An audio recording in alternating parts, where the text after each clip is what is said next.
Alors on va voir maintenant les problèmes d'emballage consigné liés à des ventes. Vous allez voir que c'est beaucoup plus rapide.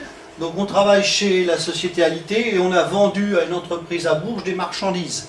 Cette marchandise, il a fallu bien entendu l'accompagner avec des emballages que l'on a consignés au client. Ça veut dire que le client devra nous les rendre.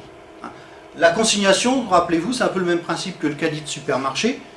Vous mettez votre euro, donc c'est le départ de la consignation. Une fois que vous avez fait vos courses, dès que vous remettez le caddie, vous récupérez votre euro. C'est le même principe.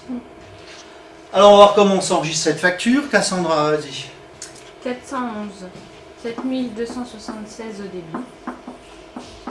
707,1, 6000 au crédit. 44 571, 1176 au crédit.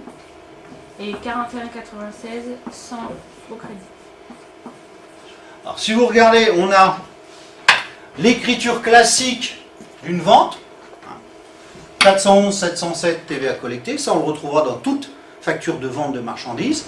Et puis là, on a intégré dans notre écriture les emballages, et il y a un compte, si vous voulez, c'est un sous-compte du compte client, 41 c'est le compte client, c'est un sous-compte du compte client qui s'appelle emballage consigné, qui signifie tout simplement que quand le client nous rendra les emballages, on devra lui rendre la consignation, c'est-à-dire le prix prévu.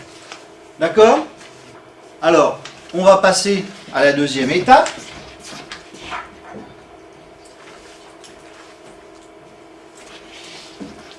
J'efface. Et je vais refaire une petite chose comme j'ai fait sur le cours sur les achats. Je vais vous mettre le 41,96. Et on avait mis 100 euros, c'est ça? Au crédit. Alors, notre client, qu'est-ce qu'il a fait sur cette opération-là? Pour qu'on lui fasse un avoir. Il nous a rendu 3 emballages. Voilà, sur les 5 emballages, c'est peut-être ça. Oui. Il nous en a rendu 3.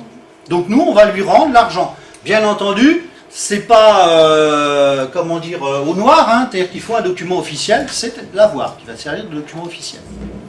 Alors là, qui me propose cette écriture d'un avoir pour retour d'emballage? Aurore? 41,96 pour 60 au débit. 411 pour 60 au crédit. Voilà. Donc là, c'est très simple. Là, on a un net à déduire, c'est-à-dire qu'on rend l'argent au client, donc le compte client va aller au crédit, et on retire ça du compte emballage consigné. Alors, si je mets à jour mon compte en T, ici on avait la facture, et là, on a donc notre avoir pour 60 euros. Ce qui veut dire qu'on attend encore combien de retours d'emballage du client? 40 euros qui sont encore chez lui, et on attend qu'il nous les ramène pour lui rendre cet argent.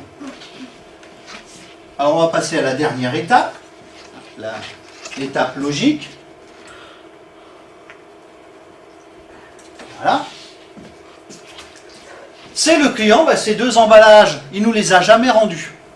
Donc nous, on va considérer tout simplement qu'on lui a vendu puisqu'on ne les récupérera jamais. Donc on lui fait une facture classique, classique de vente. Alors, Jessica, vas-y. 411, 7,84 au débit.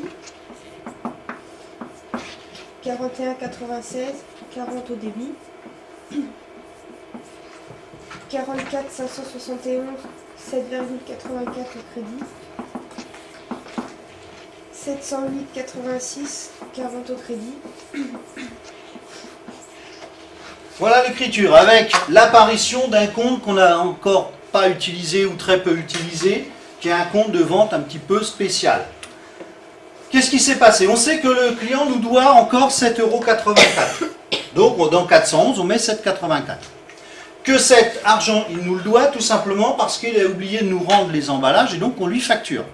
Donc nous, il faut constater une vente d'emballage. Et pour cela, on a un compte qui est le 708,86 qui doit s'appeler produit de cession d'emballage, quelque chose comme ça. Le 708,86. Il s'appelle comment? Session d'emballage. Session d'emballage, voilà. Donc 40 €. Et bien entendu, le compte 41,96, il va falloir le solder parce qu'on ne récupérera jamais ces emballages, puisqu'il les a gardés. Ce qui veut dire que si on reprend notre compte en T, les 40 € qui sont ici, on lui facture, ce qui fait que pour l'opération, on est retombé à un solde 0. Comme j'ai fait une vente, bah, il me faut une TVA.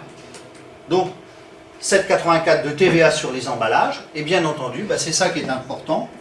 C'est ce que va nous devoir le client, parce que les 40 euros, il nous les a déjà donnés sur la facture de départ, mais il ne nous a pas donné les 7,84 euros, puisqu'on n'était pas censé savoir qu'il allait les garder. D'accord? Donc là, on lui réclame que la TVA.